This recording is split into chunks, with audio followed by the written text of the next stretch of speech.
Welcome Traveler, I'm Free2Play and I'm your guide for successful free-to-play adventure in Ostera. Today we'll discuss how good ODO and ODOS really are. So ODO's passive is activated with a lot of his skills as the HP does drop to more than 25%. But that does one more thing which we wanted to prevent most of the time before his release.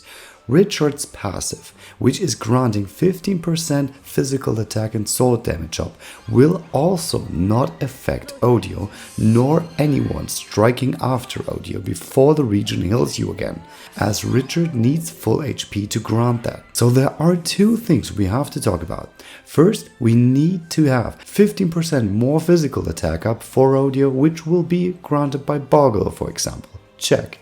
And we need 15% more sword damage up, like with the Blade Master's Pendant. Check.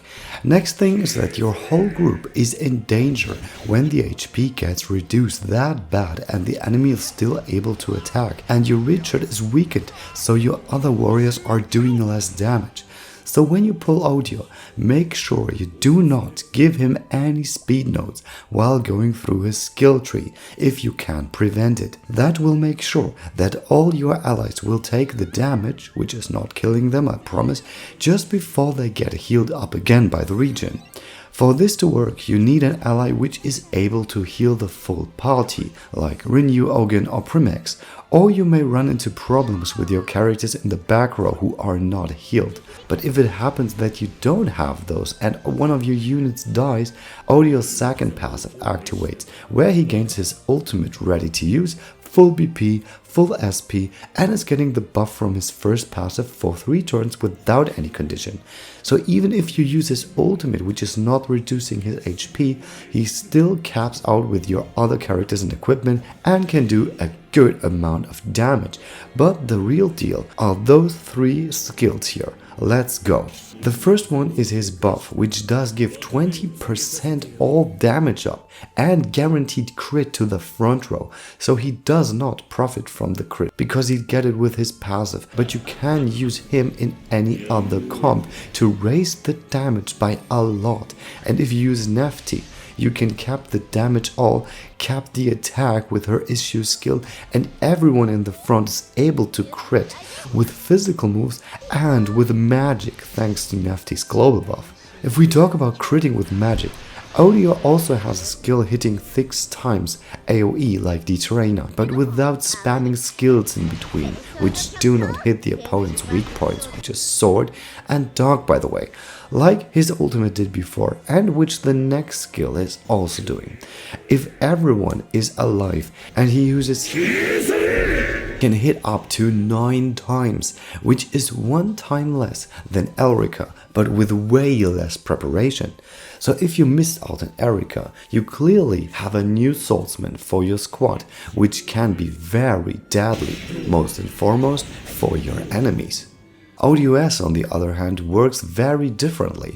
His buff is only applying if the units have low HP, so you need to plan it accordingly with an AoE not killing of a character, or have ODO in the same party, which needs to be faster than ODOS. That way, you want S even slower than O to get 30% all damage up without the use of Nefty. But if you use S, you kinda build a magic team, so it would be better having her with you because of the magic crit anyway. But what spells can be cast? He can raise his own dog damage actively, which is still very rare nowadays, and boost his elemental attack by 30% while doing that. He reduces dark resistance randomly while also hitting fire weakness. That one is a little awkward. So if you want to build a magic team hitting fire only and you take him with you, you cannot cap his dark resistance down skill 15% with another fire resistance down skill 15%. He also has a skill like Lavina, which is hitting dark and fire, which all of his skills do exploit. And he can hit all enemies 3 times while also healing the team while doing that. He consumes 5% more SP with every attack but gets 1 VP in return at the end of the turn, so he does not need Alone EX or Ogun to be the only DPS in the front if he would hit more often. Of course he can hit 2 times with his Lavina skill, but the maximum amount of damage is 400k with that single attack at the moment. So if he's not really supporting you with the damage against those adversary EX battles, what can he do? Debuff? His ultimate kinda does what Hanid EX does, but containing speed and crit reduction, but no priority. And that's about it.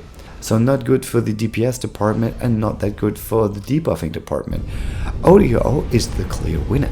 And what I really like about him is that 3 skills are enough for him and his ultimate is not that important. A0 U9 is more than enough, but giving his awakening stones to A1 him would make him even stronger, especially for his 9 hit skill, as each of those hits is profiting from the awakening.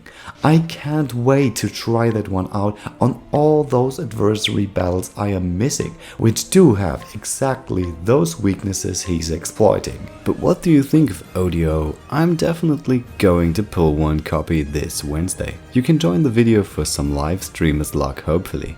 And if you'd like this channel to class up, I really appreciate subscription if you didn't already, and give thumbs up to the video if you've liked what you've seen. See you next time, you're free to play.